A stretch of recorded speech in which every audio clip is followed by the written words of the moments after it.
Happy Scorpio season. Happy classic week. Happy Halloween. Happy fall. Happy all that. It's a lot going on this week. It is a lot happening. I know, especially like in Birmingham, it's a lot going on. So I'm just like, man, everything's happening all at once. It's a bit overstimulating. But for those of you that don't know me, hi, my name is Dominique, aka That Therapist. I am the lead clinician and CEO for a group practice known as Yellowbird Counseling. And majority of you have already met my other Yellowbird ambassadors, other healers that work with me. You know, there's 6 of us now. I'm going to introduce y'all to number 6 in a couple of weeks. Hold tight. But the most exciting thing about number 6, among other things, but the thing that really is great is he's a man. Number 6 is a male therapist. And for those of you that this might be your first introduction to therapy, that is a huge deal. And also, he's a Black man. So I am really feeling myself over here. I just think I'm just all of that now because I got a Black male therapist. Because guess what? I am all of that now because I got one. You know, I feel like getting a Black male therapist, I should get a check mark on every platform. Hello, okay? Because that is hard because there ain't that many of them. There's not that many Black male therapists, unfortunately. So, anywho, I will save that treat for y'all. So you definitely want to not miss that live because it's a big deal. We're all happy. All right, all of us. And all of my other Yellowbird Nation ambassadors, y'all love them too for their different special reasons. They're all special. That is why they work for me. Okay. I just had a certain type of therapist that has to come on board with Yellowbird in order to offer something to the community. So, anywho, that's that. But for those of you that don't know me outside of that, because I went off on a tangent, that's what happened. I be working all day. I see clients before I see y'all, and so my brain be like coming out of my ears. But yeah. So we do lives every Thursday. We do lives every Thursday evening to educate you all, the general population, on reasons that you need therapy outside of having a mental illness. Because if you is one of my family, okay, one of my skin and or kinfolk, all right, you probably are very familiar with the phrase like, oh, I don't need therapy for crazy people. I don't need therapy because what's talking to somebody gonna do? How that's gonna help me? How is talking to somebody gonna help me? You know what I'm saying? And other crazy things like, oh, I don't need a therapist because I got Jesus. I don't need therapy because I could just read the Bible. Or I don't need therapy. I got my friend to talk to, or my mama to talk to, or my dad to talk to, or my uncle to talk to. So if any of that sounds familiar, then you definitely need to be watching our lives and sharing our lives for the people that have heard those statements, because they are very common statements. Okay. So, but that's Yellowbird. Our mission is to break the stigma of mental illness by not only giving you therapists of the people, from the people, for the people, okay? Like regular ass folk that can help other regular ass folk. You know what I'm saying? Like we are, you know, of course my therapists are extraordinary, but they are relatable people, okay? I'm very, like, I can't hire a therapist that I don't feel like I would go see because I myself am a client. Y'all know I got 3 different therapists. Y'all know that. I got a massage therapist. I got a weekly my talk therapist who helped me work shit out. And then I got my EMDR therapist to help me work on trauma. So, and I love them all, okay? I love them all equally, and I need them all equally. So I don't play that we don't like. I don't believe in therapy stuff. So if you've ever heard someone say that, or you have said that, please share my life. Okay, you might have an opportunity to win some thing. All right, but I'm just really on a tangent tonight. It's a lot going on. I'm trying to rein my own self in. But tonight we're talking about fears and phobias in the spirit of Halloween. Halloween is actually probably my favorite holiday, and I don't even celebrate it. I don't know. It's the first fall holiday. And I love fall, and I'm a Scorpio, and so, it's real close to my birthday. It's just a lot. I have a connection with Halloween for, different reasons. But anyways, in the spirit of that, I thought we should address fears and phobias. We haven't at this point yet done that, okay? And it is an area that we can all relate to in some way. Either we have a phobia ourselves, or we know somebody who has a phobia, or we have at least heard someone say the word phobia, okay? So if you fit in that category, you are in the right place, all right? So first, let's talk about what are fears and phobias. I mean, because I could ask y'all, like, what do y'all think it is? Tell me. Put it in the comments. What do you think it is? Like, when you hear the word fear and phobia, if someone like a little kid asks you, a tender child who has been unaffected by the woes of the world, they don't know anything about being afraid of nothing, and they ask you, what does that word mean? Then what would you say to them? Like, what would you tell them that is? Yeah, what would you tell them? Okay, please share this live too. Please also share this live. Thanks. So this is what I would tell them, because this is what the dictionary says. And y'all know I always got to go with facts, because it's people out here, like, you can't, like, okay, it's just, what does the dictionary say? So phobias. Phobia is an extreme, okay, or irrational. All right, so these are important words because this describes a type of fear. A phobia is a type of fear. So it's extreme fear or irrational fear of an aversion to something, okay? So if you have just some yuckness about something that is irrational, and it, like, it's extreme, and we'll get more into what constitutes irrational or extreme. We'll get more into that later. But if you have a little, okay, it even makes my heart start to beat when I'm about to say the word. Because I have a phobia, and a lot of y'all got this same phobia. I know, because my clients, they be asking me what to do about it, and I'm like, honey, I'm not there yet myself. Let me do my own EMDR session for it, but I ain't there myself. So I just be honest with my clients too. When it's outside of the scope, and right now this particular phobia is outside of the scope for me. Roaches. Cockroaches. Ooh, I can't.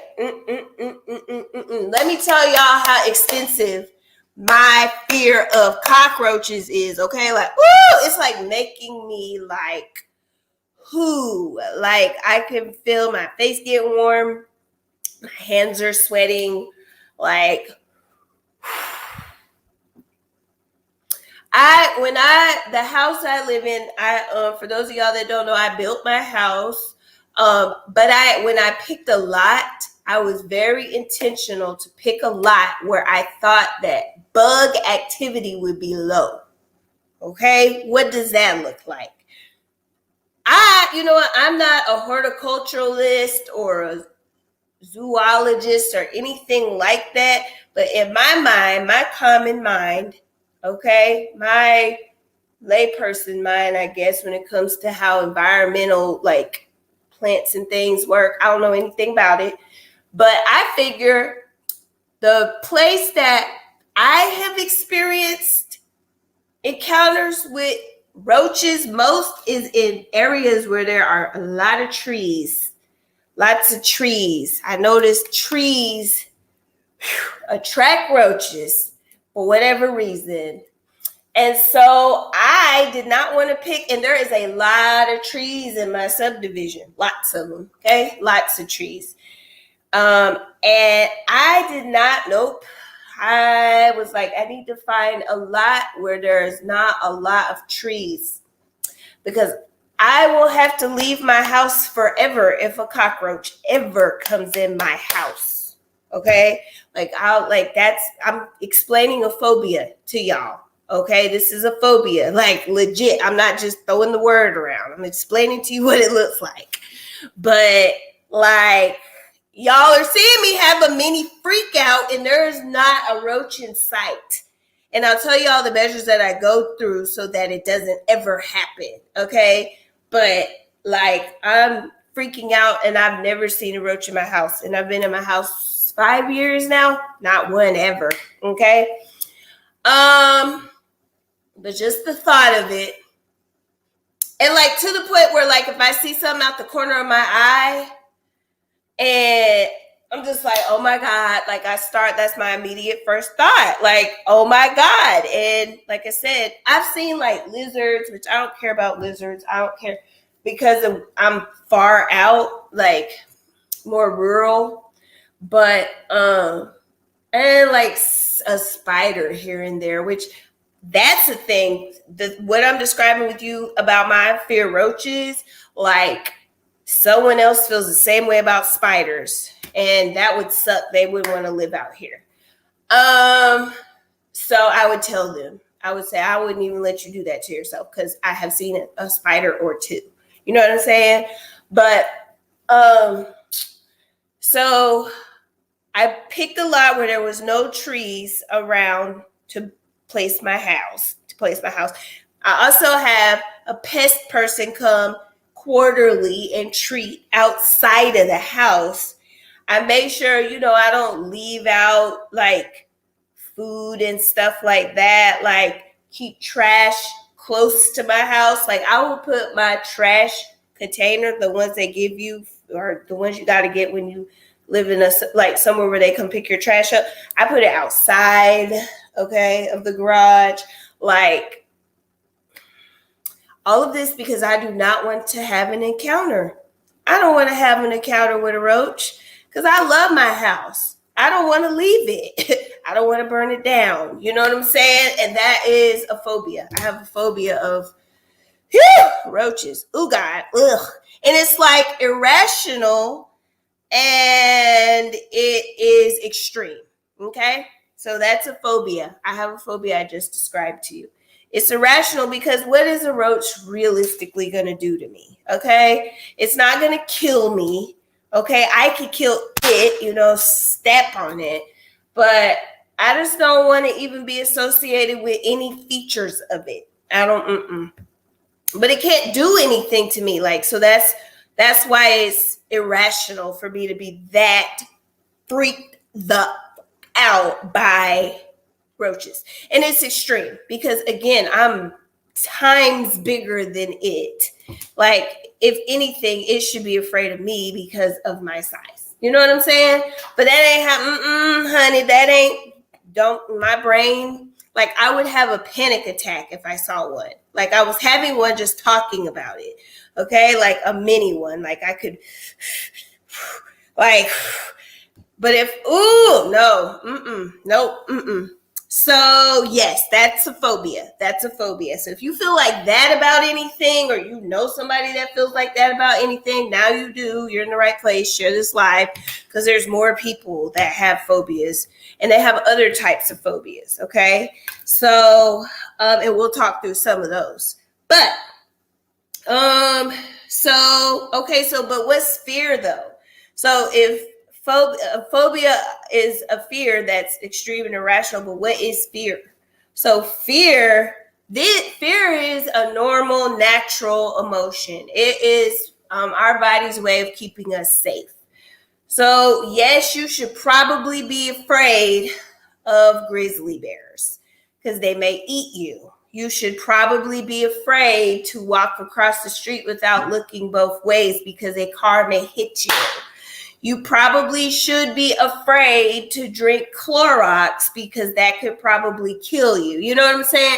So that is our body's way of saying, ooh, no, that's not safe. You know, and that's okay. Like, that's okay. It's okay to have fear. And even like having fears of, this might be a little bit controversial, but I think that personally, I'll say this, I'll look more into it and get back to y'all. But I think where we are in the world right now, in the country right now, to have a fear of police officers, I don't think that's a phobia. I think that's a legitimate fear because of what we have seen. Now, do I think every cop is bad? No. Have the many experiences, the encounters that I've had with cops been favorable? Yes. Most of the experiences that I have had with cops have been favorable when, you know, they may not should have been, but this was in my younger days. This is when I was a lot younger. Okay. So, but they were. So, but because of what we see, because of how the human mind works, yes, I don't think that's irrational at all to be afraid, especially as a Black man. I really don't think it's irrational to be afraid of the cops. So y'all can tell me that it is if you want to, but it's my opinion, and then I can say what I want is my opinion. It's my opinion, okay? I don't think it's irrational. I think that's a fear. I wouldn't say it's a phobia. I would say it's a phobia because it's trauma related. That's what would make it a phobia, but I don't think it's irrational or extreme at all. So there is that. But so yes. So okay, so as far as phobias are concerned, what causes them? People want to know that. Well, they develop most of the time in childhood. They're also pretty likely that they develop in adolescenthood, okay, and then also to early adulthood. These are the periods of time where the brain's not quite yet as solid and developed. So anybody under the age of 25, their brain is not completely finished yet. So, you know, it's easy to influence it. You know, that's why things like statutory rape are wrong because, you know, you as a fully developed brain person, you can influence a child, and it's wrong because they don't have all of the resources that they need to make an informed decision. You know, you're just out there though. If it's after the age of, really, if it's after the age of 18, before 18 to 25, you just out there and you just really need to be in therapy because at that point, predators are free to still be predators and you are still young enough to where predators still exist, okay? So if you are 18 to 25, please get yourself in therapy because you are still, as much as you may feel solid in who you are, biologically, your brain ain't done yet, and you want it to develop healthy. And I say that with love, okay? I used to be 25 too, okay? And below. So I wish someone would have said that to me. I probably could have avoided a lot of things, okay? But childhood, adolescenthood, or early adulthood is when a lot of phobias develop. And they develop as a result of having a negative experience or an extreme response or reaction to something. So, like, I don't know, maybe you touch a hot stove like real early on in life and it really like hurt you, or maybe you had something hot spilled on you And now that thing you may have a phobia towards because you had an extreme reaction or response to it, okay? Or having a negative experience with. Now, I will challenge that, going back to my phobia. Other than seeing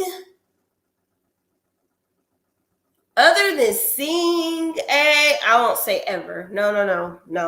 Nope, there's a story and I can't bear to tell it. But I had my phobia before the story. But outside of seeing a cockroach, I had never had one on me, okay? Whew! So I was afraid. But I mean, I think they would, because I saw other people's responses to them be so extreme, then it made my responses to them be very extreme. Like, oh my God, I should be afraid of this. Like, okay, when I was 9 years old, we lived in this place called Des Moines, Iowa, okay? And wherever it was that we lived, the house we lived in, there was these little bugs called box elder bugs, okay? Box elder bugs. And they was like, oh man, there's a box elder bug, get it out. Like, I was not afraid of bugs. Like, that wasn't a thing for me. I never was afraid of creepy crawly stuff, ever. Until I moved down here to Alabama, okay, and y'all started freaking me out, okay? But those box elder bugs never scared me. They would get in the house. They got in everybody's house. No, it didn't. Doesn't freak me out. I'm still not scared of spiders, which is weird that I'm not scared of spiders, but I'm not. I mean, like, no, they're not pleasant, but I'm not like gonna leave my house. Like, if I saw a cockroach, I wouldn't leave my house over a spider. So yeah. So anyways, having like an extreme reaction or response, or just like a really negative encounter with a thing or a person, okay?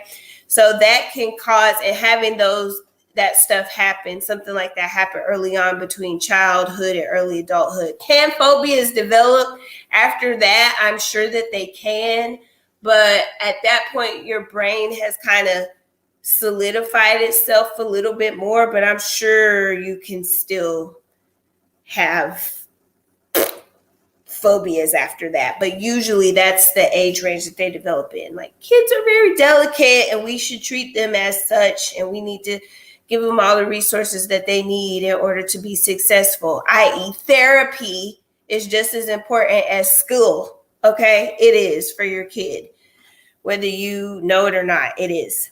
All right, so, okay, let's talk more about different other types of phobias, okay? So you've got fear of animals. A lot of people can relate to that. A lot of folks are scared of dogs, okay? And a lot of that fear of dogs, though,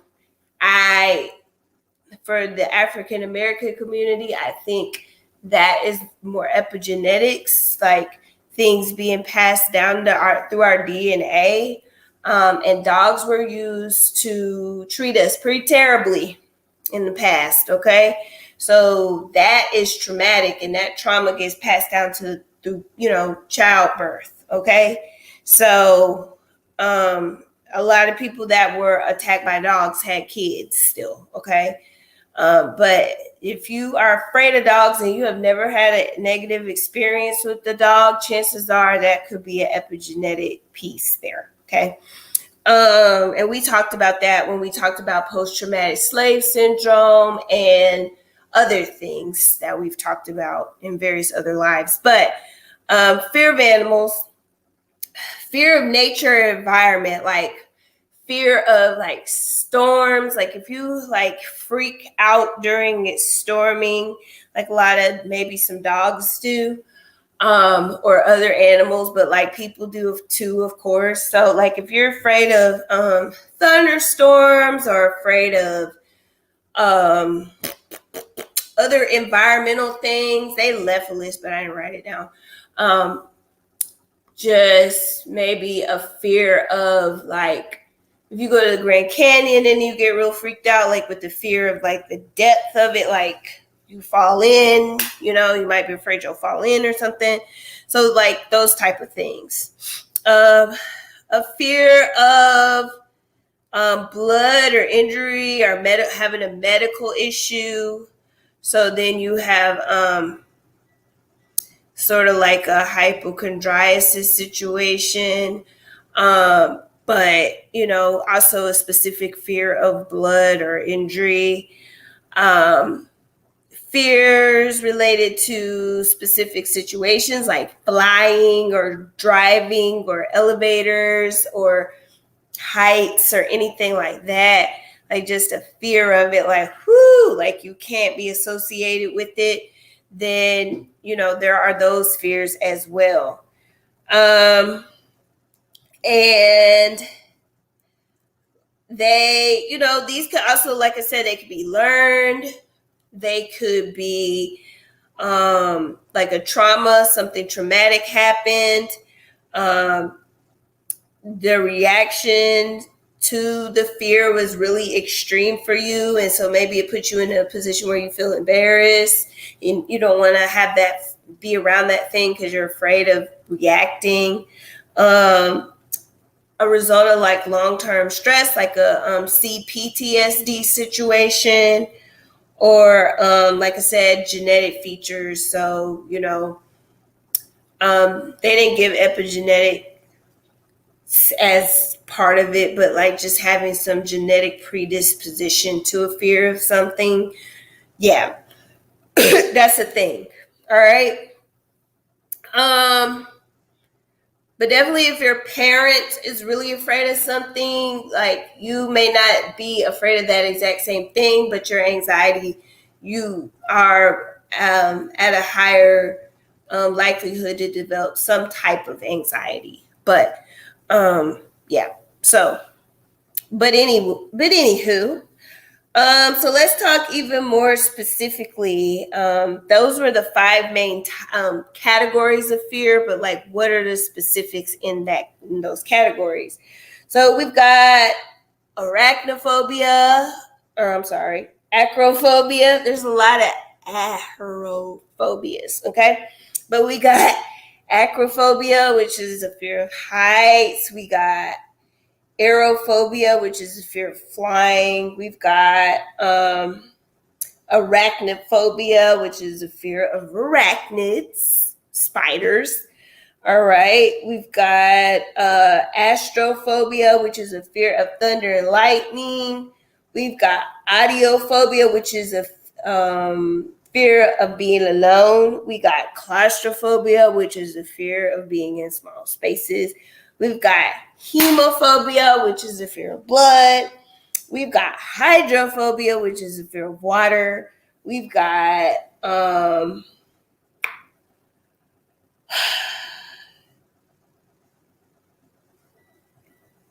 ophidiophobia. Okay, I had to say it in my head first. Ophidiophobia, which is a fear of snakes. We've got zoophobia, which is a fear of animals. We've got this is another hard one.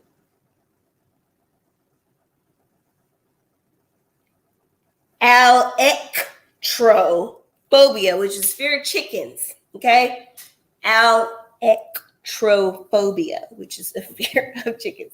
This one was interesting because I'm like, man, this person, their life must be miserable. Like, I wanted to cry for someone with this phobia. This is onomatopoeia. Onomatopoeia, which is a fear of names. Like, oh my gosh, I don't even know how that person, like, man, onomatopoeia. Okay, there we go. And then we've got these are some complex names, okay? Paganophobia. Fear beards, okay? Okay. Heterophobia, which is not a fear of cows, it's a fear of clouds, okay? Heterophobia is a fear of clouds. Then we've got cryophobia, which is a fear of ice and cold. And then we've got, I added this one. I was like, oh, yeah. Because also, too, my eye doctor told me that I have what's known as photophobia, which is a fear of light shining in your eyes, which I don't think so, because there is a ring light shining in my eyes right now. But when they shine the light in my eyes, I don't think I'm afraid of it. It's just uncomfortable when they do that. It's just uncomfortable to have bright ass light shown in your eyes, like right upon your eyes. I don't think it's a phobia. It's just, but anyway, he said it was called photophobia. So, okay. All right. Fear light. And then, so if you fall on, I think fear is definitely a spectrum. There is definitely realistic, rational fear, all the way to extreme, unrealistic fear, like my phobia of cockroaches. Okay. But there is a type of therapy that helps. So the type of therapy that I provide, EMDR, definitely helps. I literally just did an EMDR session with someone that had a phobia last week. And by the end of the session, and even now still to this day, they're unaffected by the thing they were having a phobia surrounding. So there you go. So I know that works.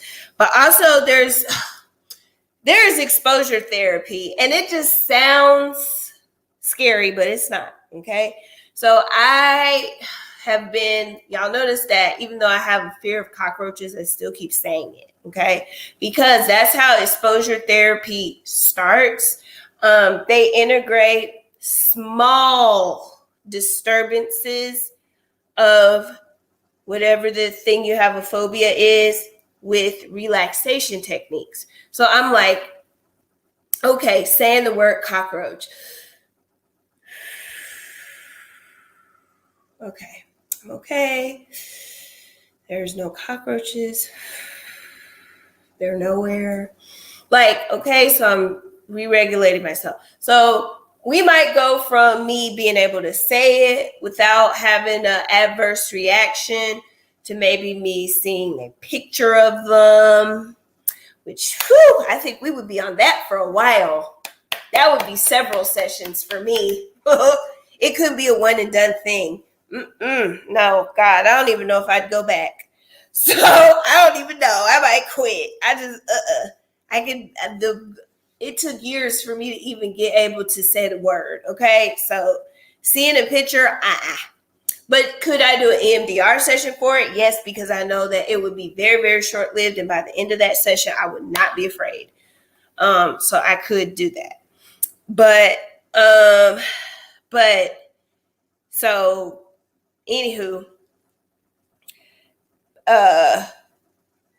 but exposure therapy is very effective for it. And so, but like I said, the therapist that does the exposure therapy will integrate relaxation techniques, and they will not force you past where you're able to go. Okay. They will, dose you out real nice to where it's like, yes, this is a discomfort, but I'm not going to die, and I see progress with it, and I have resources to work through it. Because at the bottom of most anxieties, okay, and I say at the bottom of fear is anxiety, is the belief that you don't have the resources you need to adequately protect yourself against that thing. Now, some of those things are right. Like if you walk out into the street and you have a fear of walking out into the street without looking both ways, that is a rational fear, okay? That's rational, because you could very well get hit by a car, and your own personal body does not have the resources to adequately protect you against that car unless you have superhuman strength or some sort of superpower that can move the car from hitting you. But if you don't have that, oh no, dang. IG got left out again, then yes, you should be afraid of that. Okay. Yes. Okay. Lakira said, I'm afraid of birds. Okay, Lakira, guess what? That is, you know what? I'm afraid of deer. I am. Oof. But it's because deer, or in my early adulthood, when I first started driving, deer would run out in front of my car and hit my car. Deer would hit my car repeatedly, and it was very scary for me to hit such a large living object. So yes. But yes, fear birds, yes. Natasha said, oh my God, me too. I have a phobia of roaches too. It's so bad. And an irrational fear of, an irrational fear of flying, yes. Oh, Bluey, shut up! Oh, God. I'm not even going to say what she said her fear was. Y'all going to have to read the comments. But yes, a fear of dropping is a fear. That's a fear. Yes. A fear of dropping. But I don't know, if that's an irrational fear. Because you, literally are losing your stability with safety at that point to be free falling, you're completely out of control. You're just dropping. I don't know if that's a phobia. I don't know. Cause that's you don't want to feel uncomfortable. Will you die if you burn your hand on the stove? No, but you will injure yourself badly. That's real uncomfortable. So I don't know that, it just depends, I guess. But there are some that are very specifically irrational, like my fear of cockroaches. Gosh. Deer are dangerous. They are. Deer are dangerous. They scamper out. It's I try to stop the car and then they just scamper all about. Oh gosh, I don't know. I don't like them. I do not. And then I just don't. Okay. Yeah. So those are fears. But the types of therapy that you may benefit from are exposure therapy and EMDR therapy, which is what we offer. Well, what I offer here at Yellowbird. So let's talk about fear, more specifically, how do we describe if something is a fear or a phobia? Okay, so we're going to talk more specifically about that. So fear you need for survival. So anything that is an apparent survival situation, like life or death or harm's way, that's fear and that's normal. A phobia is it's an impairment. It's not you're impaired. You can't. It's not for you can't you're impaired. Okay. All right. So fear is real danger. When real danger could be the result, then that's a fear. If it's perceived danger, then that's a phobia. So my fear of cockroaches, that's perceived. I'm not in any real danger. Okay. Let's see. Leaves with the source. So if you're afraid of a grizzly bear, when it goes away, you're good. But a phobia can last at least 6 months. All right. At the least, it can last 6 months. So if it was very unfortunate that a cockroach should ever enter my house, you best believe for the next 6 months, I'm going to be on high alert. Okay. I will. That's why it's not going to happen, because I feel my God and my Jesus, they're not going to let that happen to me. Because this is all the only place I got to live. All right. So that's what I feel like. Next, let's see. So a fear is an instinct, an instinctual, ooh, this is dangerous. A phobia is largely learned. A fear can be managed. A phobia, you need medical interventions, i.e., medication and or therapy and or medication rather. There's less terminology for fear. There's more terminology for phobias. Fears range from mild to moderate. Phobias range from very high anxiety. Fear is universal, like everybody can feel fear, but only 8 to 18% of Americans have an experience with phobias. But that is still several thousand people, okay? That's a lot of people, and I am one of them, okay? Hello. And then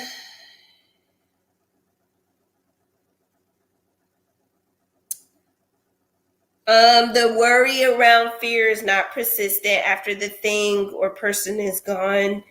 Then it's not going to be a persistent fear that you're experiencing. And then, but if it is persistent and debilitating, we're looking at a phobia. Yeah. So that's fears and phobias for you. Did y'all learn anything or did you have any questions? Man, I'm sorry. Instagram has got me real distracted because the live just went off. Okay.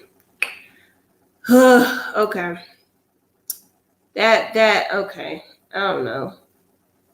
And my phone ain't even dead. I don't know why it did that. Okay. I don't know. But, so yeah, y'all got some questions? No? Y'all share this live, okay? Share this live because someone has a fear, okay? Someone does. They got a fear. Or a phobia. And they need to know if they need to seek refuge from that, So definitely share this so that they can contact us if they need to, or if you need to contact us, okay? But I feel real bad. I can't really do much. I guess I could do EMDR for clients that are afraid of roaches. But outside of that, I don't really know how to guide them. I'm going to be honest, because it's a real fear that I still have. Okay? A real phobia I probably should talk to my therapist about so I can help. But I literally had to tell a client, I was like, honey, I'm so sorry. Like, I am so sorry. I cannot, I don't know.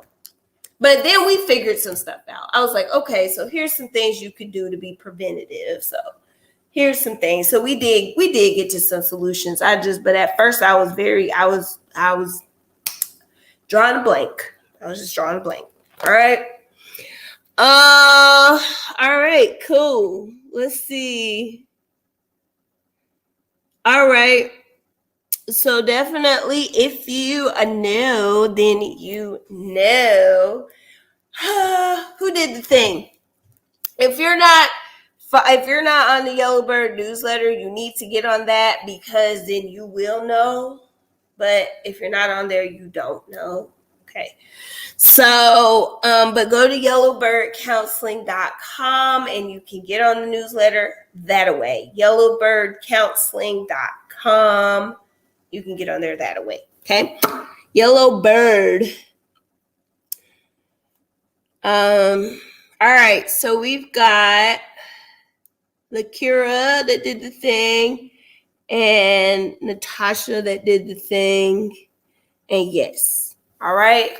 So what does that mean? They will be eligible for $100 Cash App giveaway.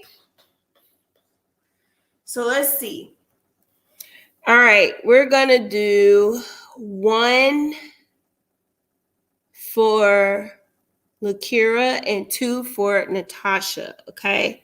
So that's what we're going to do. All right. So I'm going to pull up the number generator. Ooh, yeah. Okay. All right, and I'm going to share my screen before I do anything else. I'm going to share my screen because I like y'all to be able to see so y'all know I did not cheat. Because I don't want y'all to be like, oh, she only be picking her friends. No, I don't. No, I do not. My friends can't even be in it. They're not even allowed. Okay. So y'all see? Y'all can see? Okay, cool. Y'all can. All right, so the minimum is 1. The maximum is 2. All right, and we're going to click generate. Of course, y'all saw it. It's 1. Yay! Look, Kira wins again. She wins again. For the millionth time. Not millionth, but I'm sure if it was millionth, she'd probably be doing other things. So I'd be a distant memory for her if it was million. But several. So I bet I could probably just start typing her name because she has won so many times. So congratulations again, girl. Congratulations. Okay. There we go. I put all the hearts. Okay, cool. And then I'm going to prove it. Y'all know I got to prove it. Ooh, it's populating. My phone is acting real strange, so you know I will send it. Okay, there we go. It was acting strange. All right. It says, yeah, it'll be sent shortly. Because there's some sort of connectivity issue. Because again, I do live in the boondocks. But it was sent. It was most definitely sent. Okay. Woo! So if you want to have the opportunity to win, then you need to go to yellowbirdcounseling.com and subscribe to the newsletter so that you can. You're welcome. You are welcome. But yes, so November, we've got a lot of great topics lined up. I'm going to get, everybody introduced to Jason. We are going to prepare for the holidays. If we are, experiencing or going through grief due to loss of a loved one, we're going to prepare. I'm not going to leave y'all. Okay. So definitely. And it's my birthday next week. It's my birthday next week, November 4th. All right. I'm going to see y'all, though. Okay? Bye.